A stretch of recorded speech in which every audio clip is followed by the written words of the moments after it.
어쨌든 분석을 한번 들어가 보겠습니다. NBA가 두 경기이기 때문에 그러니까 승현님 말씀을 제가 잘 들었어야 했는데 앞으로 좀 잘 듣겠습니다, 승현님. 승현님 말씀만 들었어도 그 경기 안 갔을 텐데. 자, 어쨌든 미러키 대 보스턴 NBA 두 경기이기 때문에 NBA를 먼저 가보도록 하겠습니다. 일단 이제 2라운드 플레이오프 2라운드고요. 1대1 보스턴의 홈에서 첫 경기에는 1차전 이제 미러키가 잡았고, 두 번째 경기는 보스턴이 잡았고, 오늘 경기 3차전입니다. 3차전이고, 자, 일단은 눈에 띄는 게 마커스 스마트가 지난 경기는 이제 부상 관련해 가지고 출전을 하지 못했었는데, GTD 또 파란불이기 때문에 출전 가능성이 좀 높아 보이고, 조지 힐도 복귀할 가능성이 좀 있다. 다만 얘가 들어와서 뭘 할 수 있는지 모르겠는데, 어쨌든 제가 2차전에 분석 때 예측했던 것처럼 저는 1차전에 미러키 수비가 좋았던 건 분명했다고 보는데, 보스턴이 자멸했다고 제가 말씀을 드렸잖아요. 자멸한 것 같다고. 이거는 아무리 봐도 저렇게까지 공격이 안 될 수비가 아니었는데 그냥 혼자 자멸했다고, 이상한 턴오버 하면서. 확실히 2차전에서는 여러 선수들이 볼을 만지면서 조금 더 1차전보다 좀 다채로운, 좀 더 이제 볼도 많이 돌고 그런 식의 공격을 보여줬었고, 몇몇 선수들의 야투감도 회복이 됐고, 스마트가 없는 가운데 보스턴이 엄청 잘했어요. 그러면서 1차전과 보스턴이 약간은 좀 다른 수비를 좀 들고 왔었죠. 그러니까 1차전에 이제 우린 쿤보만 막는다, 너네 쿤보 막으면 뭐 없지? 라는 식으로 이제 경기를 했었다가, 벤치에 이제 그레이슨 알렌이나 팻 커너튼 아니면 주루 이런 애들한테 이제 3점 빵빵 얻어맞으면서 점수차가 막 벌려지거나 그런 양상이었는데, 이제는 쿤보한테 신경을 안 써요. 오히려 요 외곽 자원들, 그러니까 요거 쿤보한테 줄 거 주고, 우리 그래도 수비 좋으니까 쿤보 1대1로도 막을 땐 막을 수 있어. 이런 식으로 가면서 이 3점만 좀 덜 맞으면 공격에서는 우리가 더 낫다.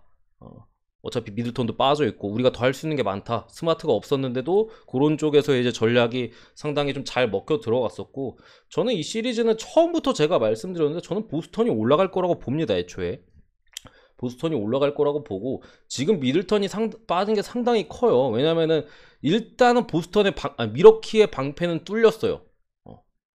첫 번째 경기는 잘 막았다 치더라도 그건 제가 자멸했다고 말씀드렸고, 보스턴이 두 번째 경기에서 이제 완벽하게 뚫렸잖아요. 그런 상황에서 이제는 미러키가 보스턴의 방패를 어떻게 뚫느냐 싸움에, 이미 보스턴이 한 수 앞서 갔고, 미러키가 어떤 또 그런 걸 내놓느냐 감독이나 뭐 선수들이, 그런 상황인데 지금 상황에서 미들턴이 빠진 게 엄청 커요. 결국에 쿤보가 1대1로도 보스턴의 뭐 여러 선수들한테 어느 정도 제어가 당하는 분위기에서 다른 선수들이 해줘야 되는데, 주루 같은 경우 죽은 볼 처리하느라 지금 고군분투하고 있지. 벤치에 뭐 그레이스 날렌이나 요런 애들도 뭐 완전하게 1차전처럼 편하게 이제 3점을 많이 못 던지고 있죠. 그러다 보니까 이제 쿤보가 막히는 상황에서 쿤보가 이제 스크리너로서의 역할을 하면서 다른 선수들의 좀 공격력을 좀 올려주려고 하고 있는데, 물론 이제 벤치에 패커너튼, 뭐 그레이슨 알렌 이런 선수들의 이제 리머텍이 어느 정도 가능해져요. 쿤버가 이제 스크린 역할을 해주다 보니까. 근데 그럴 때 가장 중요한 게 미들턴이에요. 그 공격에 있어서 미러키가 가장 핵심 미들턴이에요. 쿤버를 스크리너로 썼을 때 가장 핵심 미들턴이거든요. 근데 없잖아요. 그렇기 때문에 제 생각에는 미러키가 보스턴의 방패를 확실하게 잘 뚫어낸다고 보기 어렵다. 오히려 이게 보스턴이 원정이긴 하지만 스마트까지 돌아와요. 심지어 지난 경기 스마트가 없었는데도 이겼어요. 그런 상황에서 저는 요거는 역배에 대한 메리트까지 있는 상황에서 보스턴 쪽으로 보는 게 맞는 것 같고요. 미들턴이 2라운드, 그러니까 요 시리즈에서 복귀한다는 소식이 있긴 해요. 아마 좀 시리즈가 길어지고 하면 그런 소식이 있는데, 그 전까지는 제 생각에는 저는 미러키는 안 볼 겁니다. 아마 미러키는 아마 안 볼 거예요. 미러키는 안 볼 거고, 패스를 하면 패스를 했지 계속 보스턴을 보거나 뭐 패스를 하거나 그런 식으로 갈 것 같습니다. 보스턴 승 보고요. 뭐 핸디캡은 딱히 안 봐요. 일반 승 봅니다. 그리고 그 언어버는 굳이 따지면 언더. 역시나 미러키가 보스턴의 방패를 뚫어내는데 어려움이 있을 것이다. 그런 건 상관이 없어요, 승현님. 지금 상황에서 딱히 큰 의미가 없습니다. 아유, 꿀님 고맙습니다. 지금 보내드릴게요.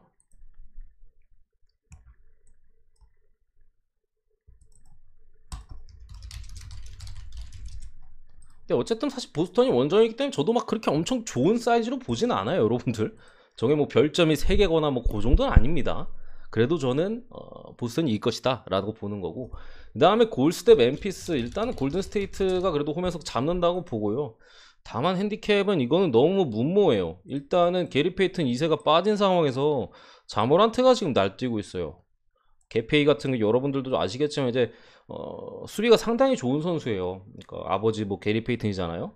그렇기 때문에 빠진 상황에서 자모란트가 펄펄 날고 있으나 딜런 브룩스가 없는 게 제가 볼 때는 좀 아쉬울 수 있다. 승현이 말씀대로 뭐 아담스가 복귀했다고는 하나 확실하게 뭐 지금 라인업에서 뛴다고 보기는 어려워요. 뭐 어쨌든 카드가 하나 더 생긴 건 맞는데, 애초에 미네소타전에서도 아담스는 원래 아웃이 아니었어요. 그냥 로테이션 우리 예스면 못 이긴다, 로테이션 제외를 때렸던 거고, 물론 이제 골스와의 경기에서 계속해서 리바 싸움에서 멤피스가 확실히 우위를 못 잡고 있는 가운데 아담스가 들어가면은 차라리 리바 싸움에 좀 도움이 되고, 지금 뭐 자잭주 같은 경우가 계속해서 뭐 매 경기마다 파울 트러블 관련해서 지금 문제가 발생하고 있잖아요.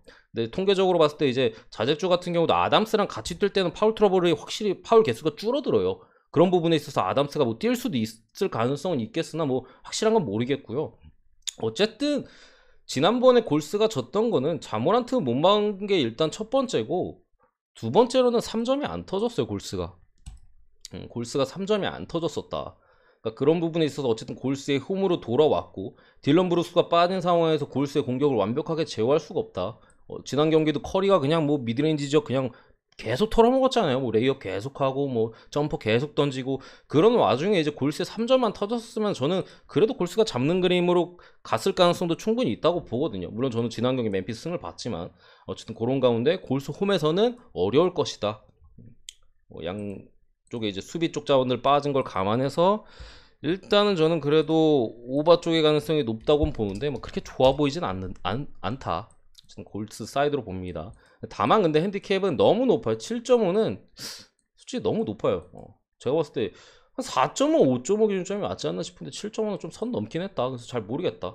그렇다고 뭐 골스 홈이라서 멤피스 프렌을 뭐 확실하다 보기도 좀 애매하고 해서 그냥 조금 더 안전한 일반승만 보고 넘어가겠습니다.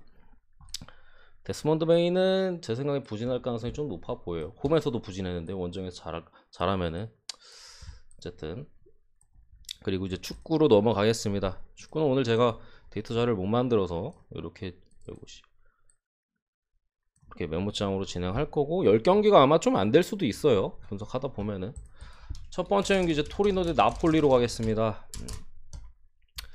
이제 토리노 같은 경우에는 사나브리아 공격 쪽에, 그리고 미드필더 루키치 출전 정지로 빠지고, 그 밖에 뭐 장기 부상자 뭐 피아카 같은 공격 자원이나 뭐 파레스, 자자 이런 자원들이 빠져 있고, 나폴리는 로버트카가 지금 불투명해요. 삼선 쪽에. 근데 솔직히 요런 경기는요 뭐 주력으로 찍을 수는 없는 경기예요. 일단은 왜냐, 나폴리는 지금 어쨌든 챔피언스리그 확정이고 3위 자리 유벤투스와의 지금 4위 싸움을 하고 있고, 뭐 인터밀란이나 뭐 AC밀란 1위 2위 팀과의 간격이 뭐 크진 않습니다만 애초에 경기 수가 많이 남지 않았어요. 그렇다 보니까 이제 우승을 뭐 노리고 그럴 사이즈가 아니고, 당장 챔피언스리그 진출이 어쨌든 확정된 상황에서 동기부여가 떨어진 건 분명하다.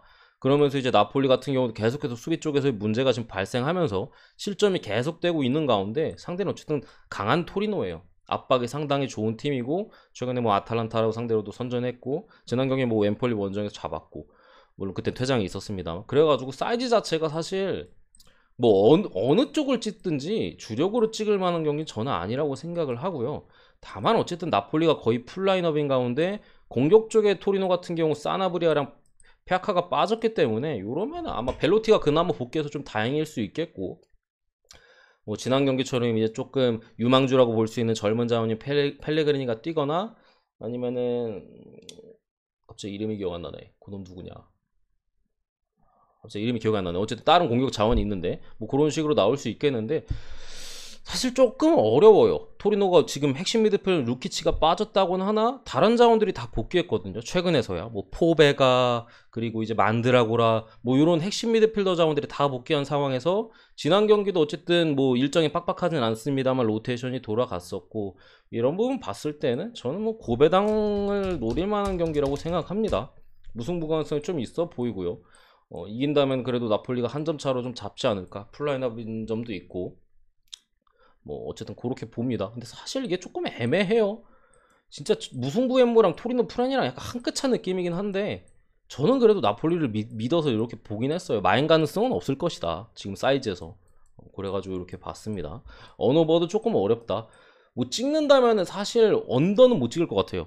오바는 진짜 뭐 울며 겨자 먹기로 찍을 수도 있을 것 같은데 언더는 못 찍을 것 같다. 최근 득점이 어쨌든 실점이나 득점력을 봤을 때는 그런 사이즈인데 차라리 그냥 고배당 노리는 게 나은 경기로 봅니다. 두 번째 경기 호펜하임 대 레버쿠젠. 이제 레버쿠젠 같은 경우에는 지금 챔피언스리그 3위 자리를 지금 차지하고 있고 분데스리가는 이제 경기 수가 많이 남지 않았어요. 2경기 포함해서 2경기 남아 있고 5위 라이프치히와는 이제 승점 4점 차. 그러니까 산술적으로 레버쿠젠이 뭐 2경기 중 1경기만 잡으면은 일단 한 자리는 확보해 놓은 상황이고 호펜하임 같은 경우 좀 후반기에 상당히 부진해요. 여러 선수들의 부상 이런 것들로 인해서 제 전력을 구축하지 못했었고 최근에 아마 승이 없을 겁니다. 승이 없을 겁니다가 아니라 승이 없어요. 거의 이긴 적이 없고 마지막으로 리그에서 승리를 가져갔을 때가 3월 6일이에요. 한 달, 2달 전이네. 2달 전이고 최근 7경기에서 3무 4패로 그냥 뭐 박살이 난 수준이다. 다만 어쨌든 부상자들이 좀 돌아왔고 이게 마지막 경기예요. 호펜하임 홈 마지막 경기입니다. 근데 호펜하임 마지막 홈 경기 승리가 2월 25일이에요. 그리고 어쨌든 호펜하임이 최근에 부진했던 기간에 여러 부상자들이 많았었던 점까지 감안한다면은 일단은 뭐 부상자를 또 말씀드려야겠죠. 수비 쪽에 휴브너나 뭐 노르트베이트 같은 애들, 뭐 크리스 리차즈 다 약간 수비 쪽 뭐 주전 내지 로테이션급 자원들이고 레버쿠젠은 이제 비르츠, 벨라라비, 프림퐁, 아들리 뭐 이런 핵심들 비르츠 프림퐁 아들 핵심들이나 로테이션급으로 충분히 공격적으로 해줄 수 있는 벨라라비나 뭐 그리고 불투명자에는 바른가르트링거나 수비 쪽에 탑소바, 조나단 타, 데미르바이 이런 애들이 불투명에 떠 있는데 저는 이거 찍는다면은 호펜하임이 원래 도깨비예요. 그리고 지금 부상자들도 돌아왔고 홈에서 마지막 승리가 2월 25일이다. 그리고 마지막 경기다. 이거는 찍는다면 저는 호펜하임 쪽을 찍는 게 맞다고 생각을 합니다. 뭐 지금 최근에 못 이겼고 자시고 간에 이거를 레버쿠젠 쪽으로 쉽게 볼 만한 사이즈는 아니에요. 레버쿠젠도 당장에 이제 부상자들이 너무 큰 상황이고 지난 경기 사실 뭐 프랑크푸르트 상대로 홈에서 2대0으로 이겼다고 하나 저때 프랑크 거의 풀로 절반 이상의 로테이션 돌아갔었고 그전에는 뭐 그로이터 피루트 이겼고 그전에는 이제 뭐 헤르타 그전에는 마탱이 갔었던 볼푸스 그리고 나머지 뭐 라이프치, 보움, 뭐 쾰른 이런 팀들 상대로 승리를 거두지 못했었다. 어쨌든 뭐 레버쿠젠도 지금 빡빡한 상황이어서 사실 뭐 엄청 좋아 보인다는 사이즈는 아닙니다만 저는 어쨌든 호펜하임 프렌 쪽을 봅니다.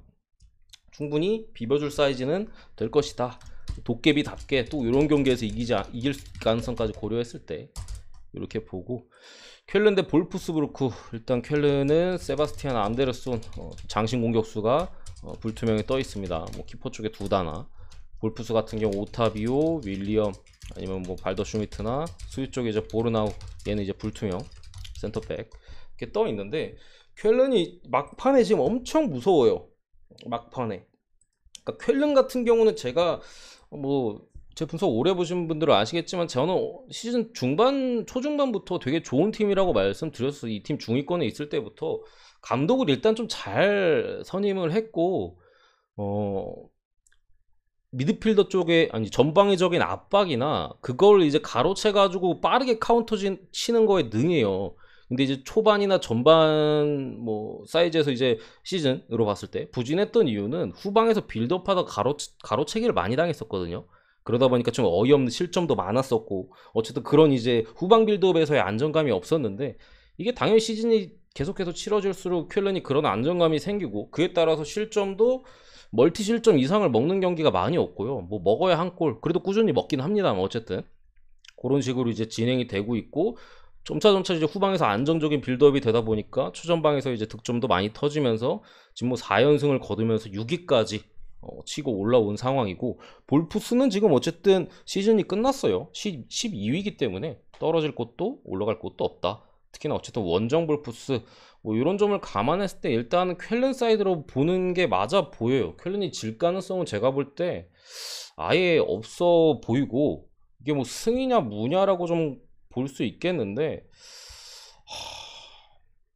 이건 제 개인적인 촉인데 뭔가 쎄해요. 뭔가 볼프스가 사실 원정에서 좀 바보 소리 많이 듣잖아요. 근데 최근 경기로 봤을 땐 그 정도로 막 좀 안 좋지는 않거든요.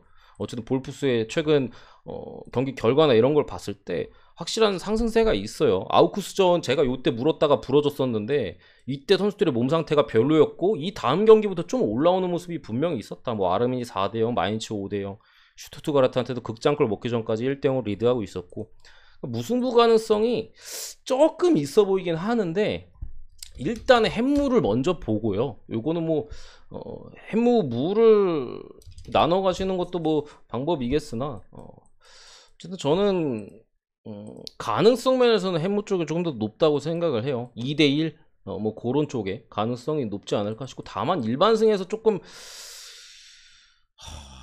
1.5가 맞나 싶어가지고 이렇게 좀 고배당으로 일단은 봤습니다. 볼프스가 어쨌든 최근에 그렇게 만만한 전력도 아니고 경기를 봤을 때 잘해요. 잘해가지고 혹시 무가 뜰 수도 있어서 이렇게 봤다. 넘어가겠습니다. 네 번째인가요?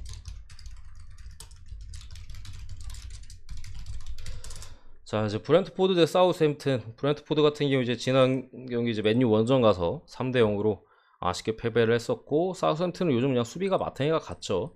부상자 쪽 보면은 뭐 마티아스 요르겐센이나 뭐 오누에카나, 공격 쪽에 이제 카노스나, 센터백 쪽에 피녹 이렇게 빠져 있고, 사우스햄튼 이제 측면 수비 쪽에 리브라멘토가 시즌 아웃이 돼 있는데 동기부여가 없어요. 둘 다 이제 동기부여가 없고 시즌이 끝난 두 팀이고, 어쨌든 이제 브렌트포드는 한창 신이 나가지고 다 때려잡다가 토트넘 비기고 맨유 원정 와서 이제 패배를 거뒀었고, 사우스햄튼은 지금 전체적으로 압박에 대한 문제가 있어요. 그러니까 사우스햄튼 같은 경우 기본적으로 이제 수비 쪽에서의 수비력이 좋은 팀은 아닙니다. 그러다 보니까 미드필더 쪽에서 좀 잘 조직된 압박이나 이런 걸 바탕으로 수비력을 좀 끌어올리는 그런 팀인데, 이게 시즌 막판이 되고 하다 보니까 압박의 강도나 이런 것들이 한창 좋았을 때만 못해요. 그러다 보니까 지금 뭐 3경기 연속 멀티 실점에, 아스날 전에는 좀 아스날에 날려서 무실점으로 막았다거나, 그 전에 첼시한테 6골 먹고, 그 전에도 리즈한테 먹고, 그 전에 왁포드한테 2대1로 지고, 그러니까 계속해서 안 좋은 모습을 보여주고 있다. 어쨌든 브렌트포드도 이제 홈 경기고, 지난 이제 토트넘하고 맨유 경기에 무득점을 했었잖아요. 저는 이 경기는 좀 다득점으로 이어질 만한 여지가 있어 보여요. 브렌트포드가 충분히 사우스햄튼을 상대로 득점을 기록할 가능성이 좀 있어 보이고, 사우스햄튼도 어쨌든 공격 쪽에서의 뭐 그런 부분은 충분히 긍정적인 부분이 있고, 또 최근에 워드 프라우스가 좀 핫하잖아요. 그런 선수들이 이제 킥도 좀 믿어볼 만도 하고, 최소 한 골씩은 좀 박아줄 것 같다. 그런 거를 좀 기대하면서 오바를 찍는 게 낫지 않을까. 일단은 요렇게 봅니다. 뭐 굳이 승패를 보자면 그래도 이제 홈팀인 브렌트포드 쪽을 보긴 합니다만, 저는 오바가 조금 더 나은 것 같다 이렇게 보고요. 다섯 번째 경기로 벌리 대 에스턴빌라. 빠지는 선수는 벌리는 똑같아요. 뱀미나 이제 웨스트우드 같은 핵심 자원들 계속해서 빠지고 있고, 조금 이게 저는 일단은 뭐 벌리 프렌을 보는데 조금 애매한 게 제이 로드리게스, 코르네가 불투명해요. 일단은 저는 출전 가능성을 조금 높게 보긴 하는데, 제이 로드리게스는 어쨌든 지난 경기 나왔었고, 코르네도 이제 슬슬 복귀할 타이밍이어서 출전 가능성 높게 봅니다만, 불투명이 조금 그렇긴 하다. 근데 저는 출전한다고 봅니다. 그리고 어쨌든 에스턴 빌라 같은 경우 레온 베일리 이번 시즌 뭐 부상으로 다 날려먹고 있고, 여기 이제 어린 미드필더 자원인데 상당히 이제 좀 재능 있는 제이콜 램지가 불투명에 떠있는, 쿠티뉴랑 상당히 합이 좋아요 얘는. 어쨌든 이런 상황인데, 에스턴 빌라도 어쨌든 후반기로 오면서 물론 지금 좀 계속해서 지면서 순위가 좀 많이 떨어지긴 했습니다만, 어쨌든 강등에 대한 위험성은 좀 크진 않은 상황이고, 공교롭게도 이 두 팀이 이게 연기된 경기인가 아닌가, 다음 경기 연기인가 아무튼 해가지고 조금 한 몇 주 있으면 다시 에스턴 빌라 홈에서 또 만나요. 빌라 홈에서 이제 벌리랑 또 만났는데, 제 개인적인 생각에는 뭐 사실 벌리가 최근에 어쨌든 감독 교체 이후에 상당히 좀 긍정적인 모습, 단순히 우리는 수비만 할 줄 아는 팀이 아니다 이런 것들을 좀 보여주면서 공격 쪽에서 이제 득점력이나 뭐 과정 이런 것들을 잘 만들어가고 있고 최근에 페이스가 좋은 점 그리고 에스턴 빌라가 경기력이 한참 좋았을 때만큼 이제 전방에서 번뜩이는 장면들이 많지가 않아요. 좀 무난무난하게 전개가 되거나 단조로운 패턴들이 이어지고 있는 점을 감안했을 때 그래도 벌리 프란 쪽 강등버프 찍는 게 나아 보이고 무승부 가능성이 좀 높다고 생각을 합니다. 각각 홈에서 나눠 먹지 않을까. 벌리 홈에서는 이제 지지 않고 빌라 홈 가서는 이제 벌리가 두들겨 맞고 그런 식으로 가지 않을까 이렇게 생각을 그런 부분도 있고 해서 뭐 프란 쪽을 봤는데 아까 말씀드린 그 공격 쪽에 제이리 오드리게스는 이제 코르네 걔네가 이제 좀 조금 불안하긴 해요. 출전이 어떻게 될지 몰라서. 어쨌든 넘어가겠습니다. 첼시도 울버햄튼으로 넘어와서 벤치렐, 오도이, 캉테 조르지뉴가 못 나오고요. 크리스텐센이나 바클리 둘 두 명이 오늘 아마 루카쿠가 선발로 나온다는 소식이 있고요. 그리고 울버햄튼 같은 경우 이제 킬먼 수비 쪽에 그리고 이제 측면 수비 쪽에 또 세메두나 감독이 코로나라는 얘기가 있어요. 요게 이제 그나마 지금 울버햄튼 공격이 좀 마탱이 갔잖아요. 아다마도 나가고 뭐 그런 상황에서 어려움이 있었는데 그나마 사람 역할을 해줄 수 있는 포덴세가 복귀는 했는데 불투명에 떠 있는데 야 캉테조르지뉴 근데 1.2배당 저는 이거 딱 보자마자 와 첼시 공짜네. 왜냐면 저는 울버햄튼을 상당히 약한 팀이라고 봅니다. 울버햄튼이 한창 막 이기고 있고 잘 나갈 때도 야 저거 뽀록이다라고 제가 계속 말씀드렸었어요. 그래서 뭐 울버 계속 반대를 봤었는데 그만큼 경기력이 많이 떨어져 있고 아다마가 떠난 상황에서 이제 울버 같은 경우 수비 쪽에서 사실 수비를 잘하지도 않아요. 지표상으로 키퍼가 조세사 키퍼가 잘 막는 것 뿐이지 수비를 그렇게 잘하지도 않습니다. 어쨌든 비비는 능력은 분명히 있는 팀이고 그런 상황에서 이제 역습이 가야 되는데 포덴스도 없고 뭐 아다마도 없고 황희찬 뭐 할 줄 모르고 히메네즈 뭐 퇴장이나 안 당하면 다행이고 그런 상황에서 상당히 어려움을 겪고 있는데 하필 첼시가 캉테 조르주니가 없어요. 물론 뭐 코바시나 이런 애들이 좀 복귀해가지고 힘을 좀 쏟아줄 수는 있겠으나 최근 첼시도 이제 동기부여적으로 좀 많이 떨어져 있긴 한데 어쨌든 최근에 계속 패배를 하거나 물을 캐면서 어느덧 아스날이 좀 따라오긴 했거든요. 물론 아스날하고 순위가 바뀐다고 뭐 첼시가 챔스를 못 나가거나 그런 건 아닙니다만 분명히 어쨌든 최근에 졸전을 많이 펼치고 있고 특히나 홈 경기이기 때문에 그래도 잡는 가능성이 저는 높다고 생각을 합니다. 다만 똥줄로 잡을 거라고 봅니다. 또 최근에 이제 구단주 관련해가지고 이제 새 구단주가 아마 좀 들어오는 그림이잖아요. 보통 제 경험상 요런 사이즈 졸전을 많이 해요. 새 구단주가 들어올 때 1대0 극장골 승리 정도 봅니다. 제가 저런 사이즈는 보통 이제 반대 프렌을 보는데 울버햄튼은 도저히 제가 프렌을 못 보겠어요. 저 쓰레기 팀은 도저히 못 보겠어요. 다음 경기로 이제 크리스탈 팰리스 대 와포드. 크펠은 뭐 거의 풀입니다. 결장장 뭐 나단 퍼거슨이나 뭐 미드필더 로테이션급의 밀리에보비치 있는데 뭐 필요 없고요. 와포드 같은 경우 이제 공격 쪽에 쿠초 헤르난데스나 뭐 카스카트 그 미드필더 쪽에 톰 클레버리 얘가 이제 불투명에 떠 있는데 이게 어쨌든 크리스탈 팰리스 감독이 우리 이제 젊은 선수들한테 기회를 좀 줄 거라는 얘기는 하긴 했어요. 물론 이게 뭐 진짜 막 풀 로테이션 돌려가지고 그런 차원의 얘기가 아니라 뭐 후반 한 10분이고 뭐 5분이고 여유 있을 때 이제 경험 삼아서 뛰게 해줄 수 있다 뭐 그런 식의 어쨌든 얘기를 했었고 뭐 그런 거를 상관없이 요거는 사실 저는 반대를 볼 경기는 아닌 것 같아요.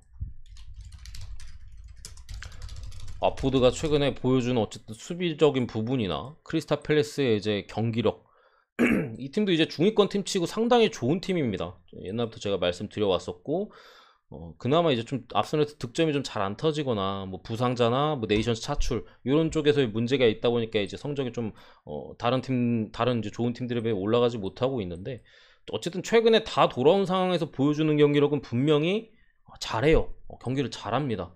그런 상황에 또 홈 경기기도 하고 최근에 또 홈에서 많이 못 이기고 있던 점 시즌 전체적으로도 그렇잖아요. 그런 점을 봤을 때 보약 한번 먹지 않을까. 와포드는 이제 산술적으로는 잔류의 가능성이 있는데 현실적으로는 없어요. 다 이기고 에버튼이 다 져야지 잔류입니다. 그럼 승점 2점 차로 와포드가 이제 올라가거든요. 맞나? 잠시만요. 갑자기 헷갈리네. 아니네. 강등이 거의 확정이네요. 강등 확정이네. 아, 잘못 봤네. 강등 확정이네. 그런 상황에서 이제 크리스탈 팰리스가 그냥 잡는다고 봅니다. 뭐 특별히 뭐 이변의 여지나 이런 걸 생각할 만한 사이즈는 아닌 것 같다 라고 보고, 그 다음 이제 사스올로 대 우디네세 경기인데, 일단 뭐 사스올로 같은 경우 뭐 헤로우이나 뭐 오비앙 미드필더 쪽에, 로마냐, 이렇게 타자가 안 쳐줘. 수비 쪽에 톨리안이나 공격 쪽에 이제 트라우레가 불투명에 떠 있고, 우디네스는 이제 최전방이 빠졌어요. 석세스, 베토. 이렇기 때문에 아마 데울로페우랑 한 명 남은 또 공격수인 푸세토, 뭐 이런 식으로 좀 출전이 가능하겠고, 어쨌든 데울로페우 짝꿍으로 베토랑 석세스 1옵션 2옵션이 다 없기 때문에 푸세토가 얼마나 해줄지 뭐 관건인 부분이고, 사스올로는 지금 문제가 좀 있는 게, 뭐 지금 해외 쪽에서도 말이 많이 나오는데 열심히 안 뛰어요. 이 중위권 팀이다 보니까 경기를 그냥 던지는 경향이 있어요. 지난 나폴리전에도 사실 전력상으로 그렇게 6대1 나올 만한 사이즈는 아닌데 안 뛰어서 6대1이 나온 거야. 안 뛰어서 압박도 안 하고, 니네 넣어라, 그래 니네 뭐 챔스 가야지, 넣어, 우리 어차피 시즌 끝났어, 이런 마인드로 지금 하고 있다 보니까 현지 팬들이나 그런 쪽에서 이제 비판적인 이제 말들이 많이 나오고 있어요. 그래서 뭐 오늘 감독이나 선수들이 열심히 뛰겠다 그런 식의 이제 의사를 좀 뱉은 상황이라서. 근데 상대가 또 우디네세요. 최근에 상당히 좋잖아요. 미드필더 쪽에 자원들을 다 물론 공격 쪽에 누수가 있습니다만, 일단 기본적으로 3백이 상당히 안정적이고, 그러면서 이제 5백 전환도 깔끔하고, 미드필더 쪽에서도 뭐 왈라스나 뭐 마켄고나 아니면 로베르토 페라에도 이제 복귀하면서 우딘에서 미드필더진도 이제 빵빵하게 돌아가고 있는 상황에서 최근에 역습도 날카로워요. 사실 조금 어려운 경기입니다. 근데 어쨌든 저는, 야, 한번 놨던 놈들이 좀 뛴다고 얼마나 뛰겠어요. 무승부 가능성이 높다고 보고요. 그래서 우딘에서 프렌 쪽을 일단은 보고, 언어반은 3.5 언더 봅니다.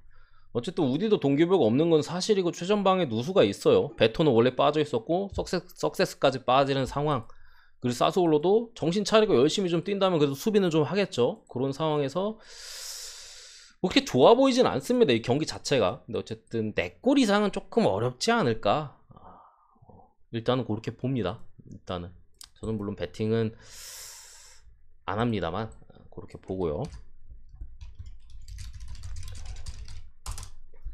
브라이튼 대 맨유로 와서, 브라이튼 이제 모델을 빠졌고 미드필더 쪽에 우메프가 이제 불투명이고요. 맨유는 포그바, 루쿠쇼, 산초, 그리고 이제 불투명자가 좀 많은데 완비사카는 아마 준비가 됐을 가능성이 좀 있어요. 그래서 지워보고, 맥과이어도 좀 출전할 가능성이 좀 높아 보이고, 레시포드가 지금 뭐라 그랬지, 기관지 쪽이 안 좋다 했나? 아무튼 좀 질병 관련 이슈로 오늘 빠질 가능성이 높아 보이고, 에릭 바이도 수비 쪽에 지금 불투명, 일단은 뭐 어차피 서브긴 합니다만 이렇게 떠 있는 그런 상황인데, 솔직히 좀 어려운 경기입니다. 배당만 봐도 맨유가 상당히 높은 배당을 받았고, 브라이튼이 지금, 야, 얘네는 왜 그런지 모르겠는데, 브라이튼이 우리가 여러분들도 다 아시겠지만 떠올리는 격이 찬스는 만드는데 더럽게 많이 놓쳐요. 더럽게 많이 날리고. 근데 시즌 다 끝날 때 와가지고 이제 골을 넣고 있어요. 아니 좀 뭐 유로파 가능성이라도 보일 때 좀 우리가 배팅을 할 것 같을 때 넣어주지, 다 와가지고 지금 골을 이제 찬스를 많이 살리면서 득점이 빵빵 터지고 있다. 그런 상황에서 이제 또 맨유랑 만나가지고 되게 어려운 경기긴 합니다만, 어쨌든 맨유가 지난 경기 승리를 하면서 다시금 이제 유로파 뭐 웨스트햄과의 승점 차이를 좀 벌렸던 부분도 있고, 저는 기본적으로 무승부 가능성이 조금 높다고 생각을 하고요. 그렇다 보니까 이제 브라이튼 프렌 쪽을 봅니다. 프렌 쪽을 보는데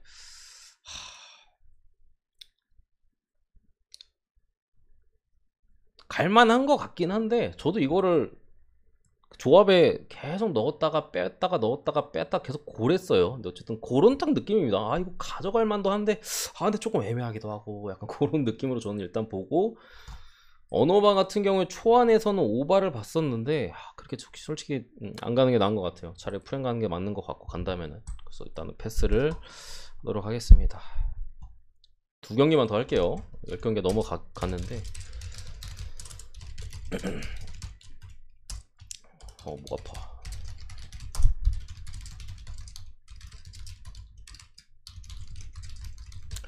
일단 리버풀 같은 경우 최전방에 피르미노가 불투명이고요. 사실 뭐 안 나와도 고만이죠. 근데 어쨌든 지금 일정이 빡빡한 상황에서 조금 그래도 있는 게 더 좋긴 합니다만, 토트넘 같은 경우 미드필더 쪽에 올리버 스킵이나 이제 측면 수비 쪽에 도어티, 레길론, 아니면 뭐 탕강가, 이런 애들이 지금 빠져 있는 상황이고, 이거는 솔직히 제가 볼 때는 리버풀이 체력적인 이슈만 없으면 솔직히 게임이 안 돼요. 두 팀의 경기력이나 최근 어쨌든 그런 부분을 보면은 그냥 리버풀이 학살할 만한 경기거든요.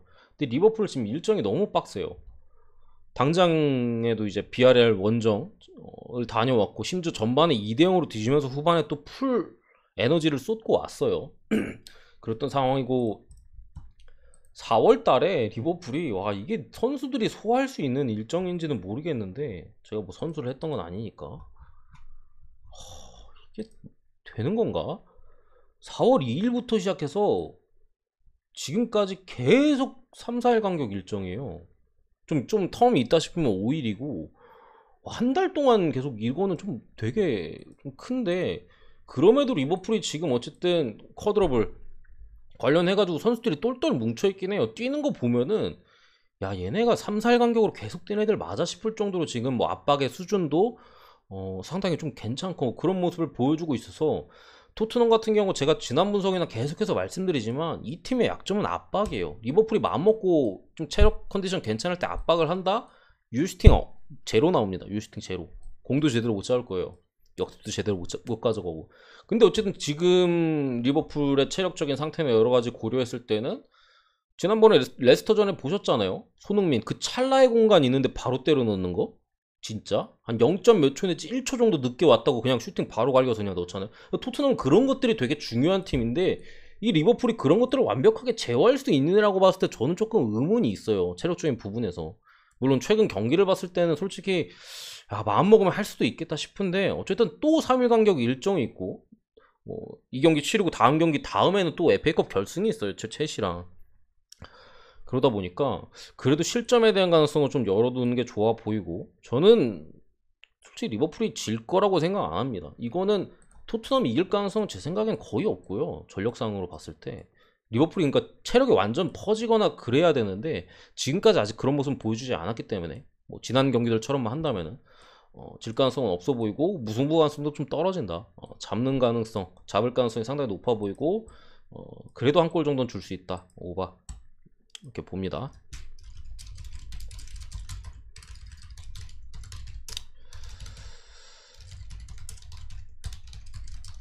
라치오 같은 경우 이제 측면 공격 쪽에 이제 페드로가 불투명에 떠 있고, 산푸드레는 뭐 지오민코, 늑다리, 그리고 이제 센시 인터밀란에서 임대로 데려왔는데 부상으로 이제 오늘 경기 빠져 있는 상황에서, 야, 이거는 이게 불안한 이유는 하나밖에 없어요. 세리에다. 그거 말고는 라치오를 안 볼 이유가 없는 경기입니다. 지금 산푸드리가 보여준 어쨌든 미드필더 쪽에서의 패싱, 최전방으로의 연결, 진짜 형편없어요. 진짜. 지난 시즌에는 뭐 라니에리 감독 밑에서 좋은 성적을 보여줬습니다만 진짜 형편없고, 그나마 뭐 해보려고 데려온 인터밀란에서 공격형 미드필더, 드리블이 좋고 뭐 그렇잖아요.